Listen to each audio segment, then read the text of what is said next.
Boa tarde, senhor presidente, senhores vereadores, senhoras vereadoras, senhores e senhoras. É muito difícil subir aqui na tribuna Marielle Franco para falar sobre o primeiro ano do assassinato da Marielle e do Anderson.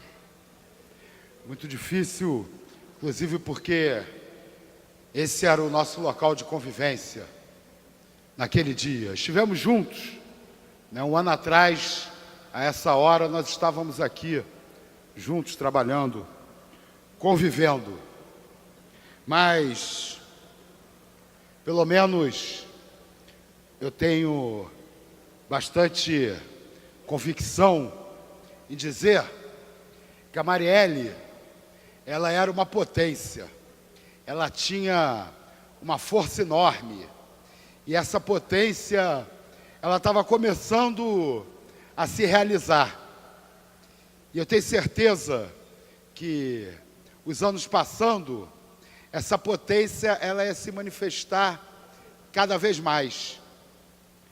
Mas um ano depois do brutal assassinato da Marielle, se alguém pensava que ia conseguir destruir essa potência, se enganou redondamente.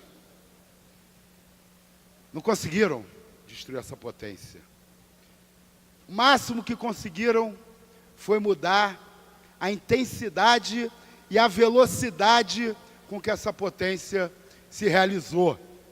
Se antes parecia que seria, como acontece com a grande maioria das pessoas, aquela energia se acumulando como uma brasa, né, que vai esquentando ao longo da vida, que vai se fortalecendo ao longo da vida, o que os assassinos da Marielle tiveram como resposta foi essa energia se transformando em algo intenso, agudo, que explodiu e que até hoje se fortalece. Um ano depois do assassinato da Marielle, as praças do Rio de Janeiro, do Brasil e do mundo demonstram claramente que quem pretendia interromper a Marielle foi derrotado, não conseguiu. Ao contrário, está sentindo agora essa energia pulsar com muito mais força e muito mais rápido.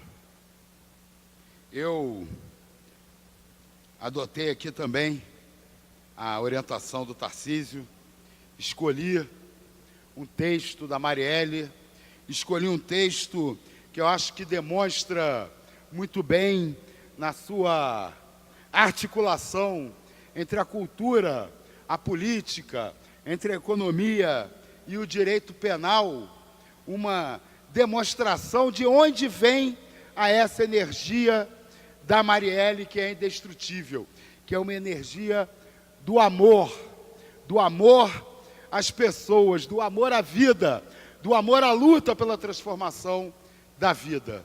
Eu acho que esse texto, ele vai manifestar muito bem a representação dessa energia que eu estou querendo aqui mencionar.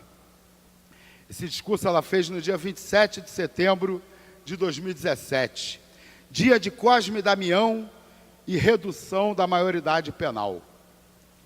Eu não sei como é lá em Campo Grande, vereador Rocal, mas na favela, as crianças saem para a rua, saem com as mães, e o sincretismo religioso, associado ao direito de brincar, ligado ao direito de ocupar o espaço público, de correr atrás dos saquinhos e dividir depois o que se ganhou. Vi hoje, lá no pé do Morro do Salgueiro, toda essa movimentação. Vi na Maré também. Então esse é um momento importante da infância, que certamente muitos de nós e muitas de nós temos como lembrança. Porém, em tempos de fundamentalismo religioso, de racismo religioso, intolerância religiosa, talvez esse momento esteja ameaçado. Lamentavelmente, porque de um tempo para cá, às crianças é negada a possibilidade de receberem os saquinhos de doce. Até na escola, que são lugares onde as pessoas vão ofertar, porque é coisa do demônio, porque não pode, porque é um absurdo, porque vai morrer. Isso é surreal. Porque uma coisa é uma criança da minha geração, da nossa, não. Como diz uma amiga minha, a seda que envolvia as maçãs da feira. Hoje a gente não tem mais isso. Ou do papel de pão das padarias clássicas. Agora uma criança que, infelizmente, não sabe o que é pegar um saquinho de doces por conservadorismo, fundamentalismo e negação dos direitos das liberdades religiosas. Isso sim é um absurdo. Então, é na defesa das crianças no espaço público, da igreja de São Cosme e Damião, na Tijuca, no Andaraí, que Padre Lincoln, um padre progressista que hoje está na Gávea, que conduz um grupo que discute a liberdade religiosa mais ampla do que uma galera rasteira que vem pautar a sociedade brasileira. Acho lamentável. Valorizar esse dia também é falar do absurdo que seria votado hoje. Felizmente, a sociedade brasileira ganha hoje um mês para debater a proposta de emenda à Constituição que versa sobre a redução da maioridade penal, que não pode ser analisada com viés de vingança, com vias de sensação de segurança, mas que precisa ser pautada, sim, por uma política pública.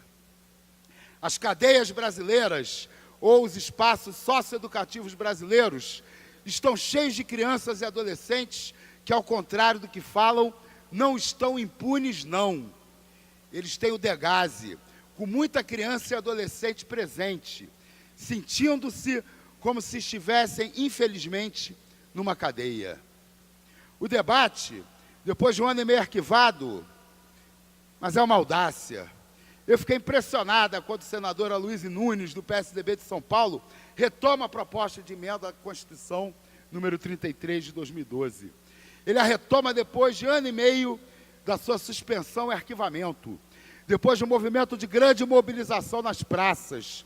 Mobilização essa que busca a garantia dessas crianças de pegar doces em dia de São Cosme e São Damião, de brincar de queimada e falar sobre alternativas para essa infância e juventude.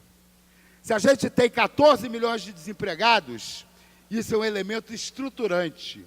Os investimentos precisam existir para que a gente possa movimentar. Assim como se a gente tem menores infratores, a gente precisa ter alternativa para que objetivamente o ciclo e a roda possam girar e essas crianças, não só do processo de ocupação, possam ter novas formas de lidar com a cultura, com a educação, com acesso a direitos básicos. E não podemos retroceder. A redução da maioridade penal é de um campo ideológico arcaico, que infelizmente só enxerga o Brasil para reduzir, que não consegue enxergar o Brasil para reduzir a desigualdade. Um Brasil que amplia acessos. O Estatuto da Criança e do Adolescente prevê sanções, mas prevê muito mais do que sanção, prevê alternativa. É esse o sentido da nossa fala aqui. Menos cadeia, menos punição, menos imputabilidade nesse sentido. E mais escolas, mais acesso para as crianças dos condomínios, das favelas, de fato, aprendam. Essa opressão colocada para uma faixa da juventude não é o que foi pensado nem na época de Darcy, nem na época de Brizola, nem dos grandes pedagogos, muito menos no 27 de setembro, dia de São Cosme e São Damião. Seja na leitura dos orixás, seja no desejo da família dessa criança de ter dor de barriga, de comer doce. Que essas crianças possam ter, de fato, acesso e possibilidade de correr, de brincar, para ter direito ao seu doce de abóbora, aos seus doces e à ocupação do espaço público da brincadeira.